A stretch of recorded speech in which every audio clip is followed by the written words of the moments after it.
Ennen kuin turpeen tuotanto suolla käynnistetään, monia asioita on tarkistettava. Suon täytyy sisältää riittävästi laatuvaatimukset täyttävää turvetta, jotta siihen investointi on taloudellisesti kannattavaa. Käytännössä alle 20% suopinta-alasta kelpaa kaupalliseen turvetuotantoon. Mikäli suo todetaan sopivaksi, tuottajan on saatava viranomaisten hyväksyminen ennen kuin toiminta voidaan aloittaa. Monissa maissa turpeen tuotantoa ohjaa tiukka ympäristölainsäädäntö. Soita on myös suojeltu suuria määriä, eikä tällaisilla suojelualueilla turpeen tuotanto ole lainkaan mahdollista. Ennen tuotannon käynnistämistä on yleensä suoritettava ympäristöselvitys. Paikallisilla asukkailla on oikeus lausua mielipiteensä julkisen kuulemisen yhteydessä, mikäli heillä on huomauttamista tuotantosuunnitelmien suhteen. Useimmissa maissa viranomaiset voivat vaatia ympäristövaikutusten arvioinnin suorittamista ennen turvetuotannon käynnistämiseen tarvittavien lupien myöntämistä. 2 yleisintä turpeen tuotantomenetelmää ovat jyrsinturve ja palaturvemenetelmä. Molemmissa menetelmissä pohjaveden pintaa suolla lasketaan kaivamalla suolle ojaverkosto.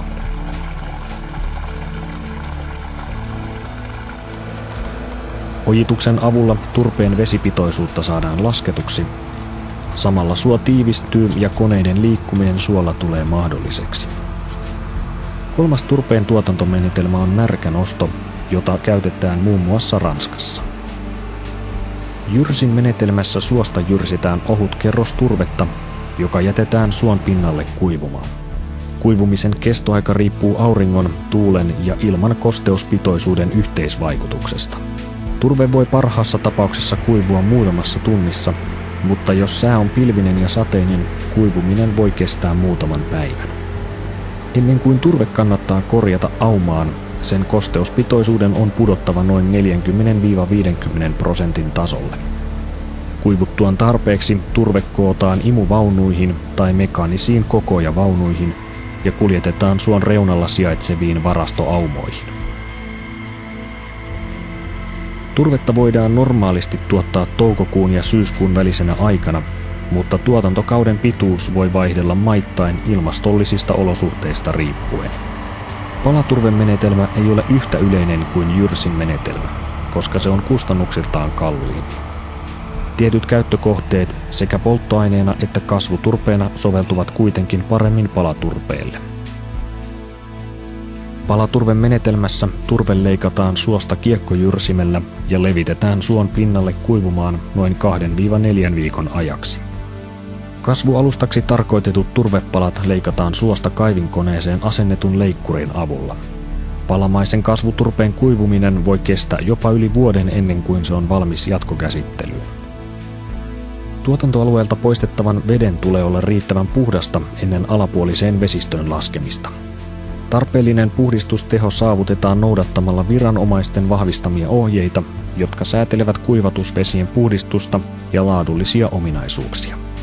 Pystyäkseen vastaamaan viranomaisten määräyksiin, turveteollisuus pyrkii jatkuvasti kehittämään uusia menetelmiä kuivatusvesien puhdistamiseksi.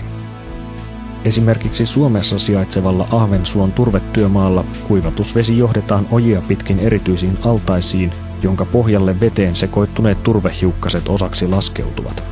Laskeutusaltaasta vesi pumpataan työmaan läheisyydessä sijaitsevalle luonnontilaiselle suolle, missä vesi jatkaa puhdistumistaan suodattumalla turvekerroksen läpi alapuoliseen vesistöön. Suon pinnasta otetaan vain ohut kerros turvetta vuosittain. Turvekerroksen paksuudesta riippuen tuotanto voi kestää samalla suolla kymmeniä vuosia. Useimmissa turvetuottajamaissa on käytäntö, jonka mukaan suon pohjalle on jätettävä sopivan paksuinen kerros turvetta siten, että suo voidaan jälkeenpäin ennallistaa tai että suopohjaa voidaan käyttää peltomaana tai metsän kasvatuksessa. Eräissä maissa turvetta pyritään tuottamaan maatalouden käytöstä pois jääneiltä turvemailta. Kun turpeen tuotanto on päättynyt, alue voidaan soistaa uudelleen.